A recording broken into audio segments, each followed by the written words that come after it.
আজ আমি একটি পঞ্চম শ্রেণীর অঙ্ক নিয়ে এসেছি।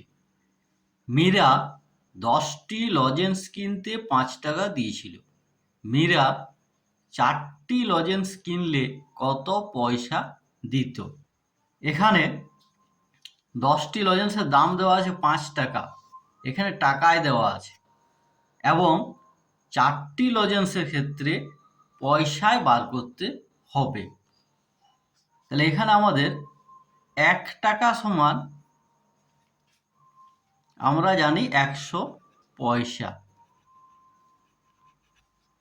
তাহলে অতএব 5 টাকা সমান 500 পয়সা।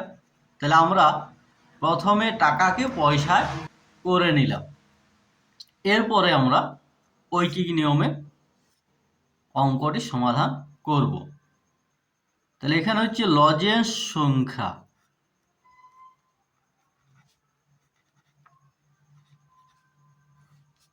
আর আছে দাম বা মূল্য। লজেন্স সংখ্যা হচ্ছে 10টি,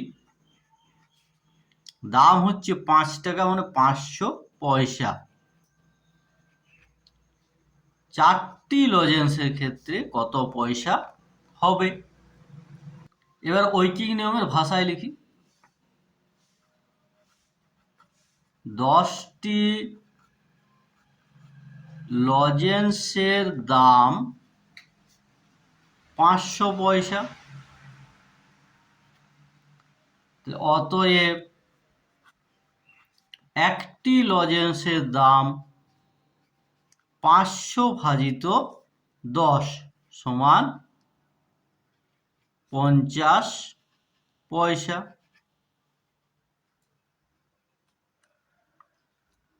অতএব 4টি লজেন্সের দাম 50 গুণিত 4 সমান 200 পয়সা। তাহলে অতএব মীরা 4টি লজেন্স